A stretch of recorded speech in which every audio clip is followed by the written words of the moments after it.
আসসালামু আলাইকুম ভিউয়ার্স, ইয়াসিন টেকের নতুন আরেকটি ভিডিওতে আপনাদের সকলকে স্বাগত জানাচ্ছি। এটা পাওয়ার আসে, ডিসপ্লে আসে না। তো পেন্টিয়াম মাদারবোর্ডগুলো অনেক সময় দেখা যায় প্রসেসরের থেকে এই প্রবলেমগুলো হয়। তো ভিউয়ার্স, ডিসপ্লে চলে আসছে। তো ভিউয়ার্স, আপনারা দেখলেন আমরা HP 15D এর ল্যাপটপের মধ্যে পেন্টিয়াম মাদারবোর্ডের পরিবর্তে কীভাবে কোরাই 3 একটি 8 জেনারেশনের মাদারবোর্ড লাগিয়েছি। আসসালামু আলাইকুম ভিউয়ার্স, ইয়াসিন টেকের নতুন আরেকটি ভিডিওতে আপনাদের সকলকে স্বাগত জানাচ্ছি। ভিউয়ার্স, আজকের ভিডিওতে আমরা দেখাবো HP ল্যাপটপের মাদারবোর্ডের চেঞ্জের একটি ভিডিও। তো এই ল্যাপটপটি আমাদের কাছে আসছে একটা পেন্টিয়াম প্রসেসরের ল্যাপটপ।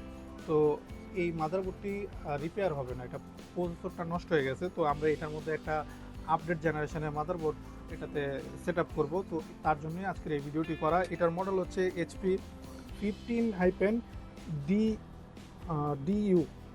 তো যাদের এই টাইপের ল্যাপটপ আছে, যারা পেন্টিয়াম মাদারবোর্ড আছে, মাদারবোর্ড স্লো কাজ করতেছে ল্যাপটপ বা মাদারবোর্ড ডেট হয়ে গেছে, আপনারা চাইলে কিন্তু এই টাইপের ল্যাপটপগুলোর মধ্যে মাদারবোর্ড আপডেট করতে পারবেন।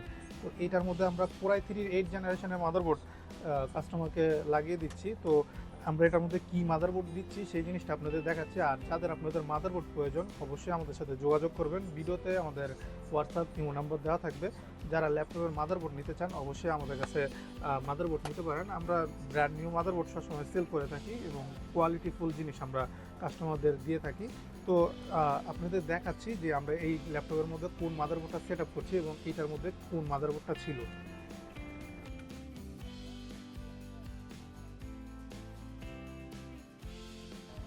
তো ভিউয়ার্স, এই যে এই ল্যাপটপটার মধ্যে একটা পেন্টিয়াম মাদারবোর্ড ছিল। পেন্টিয়াম মাদারবোর্ডের ক্ষেত্রে হিটসিংয়ের সাথে কিন্তু কুলিং ফ্যান থাকে না। তো এটার মধ্যে আমরা হিটসিংটা আর কুলিং ফ্যানটা চেঞ্জ করে এটার মধ্যে কোরাই 3 8 জেনারেশনের মাদারবোর্ড সেট আপ করে দিচ্ছি। এটা পাওয়ার আসে, ডিসপ্লে আসে না। তো পেন্টিয়াম মাদারবোর্ডগুলো অনেক সময় দেখা যায় প্রসেসরের থেকে এই প্রবলেমগুলো হয়।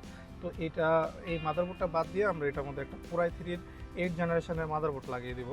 ভিউয়ার্স, এই যে মাদারবোর্ডটা আমরা সেট করে ফেলেছি। এই যে পেন্টিয়াম থেকে i3-র মধ্যে যে চেঞ্জটা সেটা হচ্ছে এটার মধ্যে কুলিং ফ্যান ছিল না, এটার মধ্যে কুলিং ফ্যান আমরা লাগিয়ে দিয়েছি আর হিটসিংটা চেঞ্জ আছে। তো এই দুইটা জিনিস চেঞ্জ করলে HP 15D এর মধ্যে কিন্তু আপনারা চাইলে পেন্টিয়াম মাদারবোর্ডের ক্ষেত্রে পেন্টিয়াম মাদারবোর্ডের পরিবর্তে আপনারা কোরাই 3 বা কোরাই 5 লাগাতে পারেন। তো আমরা মাদারবোর্ডটা বসিয়েছি, এখন সবগুলো লাইন লাগিয়ে ডিসপ্লেটা চেক করে নিব।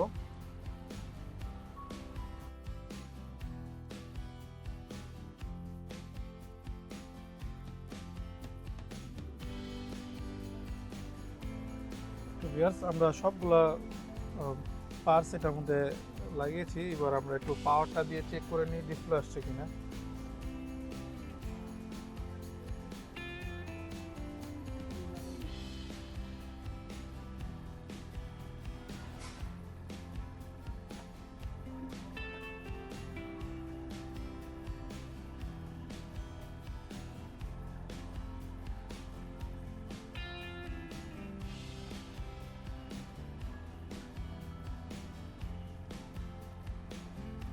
তো ভিউয়ার্স, ডিসপ্লে চলে আসছে।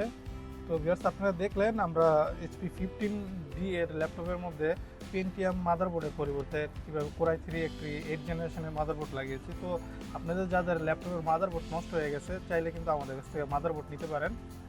অবশ্যই ভিউয়ার্স, মাদারবোর্ড লাগালে আপনারা একদিন সময় নিয়ে আসবেন, কারণ মাদারবোর্ড লাগিয়ে আমরা চেক করে তারপরে একবারে কাস্টমার কাছে হ্যান্ড ওভার করি। তো এই মাদারবোর্ডটি কিন্তু আমরা চেক করে তারপরে আমরা কাস্টমারের কাছে ডেলিভারি দিব। তো আমরা রিসিভ করে রেখেছিলাম, তার কারণে ভিডিওটি ভালো বানানো হয়েছে। তো আমাদের ভিডিওটি যদি ভালো লেগে থাকে তাহলে অবশ্যই আমাদের চ্যানেলটি সাবস্ক্রাইব করবেন। আর নতুন নতুন ভিডিও পাওয়ার জন্য অবশ্যই চ্যানেলটি সাবস্ক্রাইব এবং শেয়ার করে দিবেন। সবাই ভালো থাকবেন, ধন্যবাদ।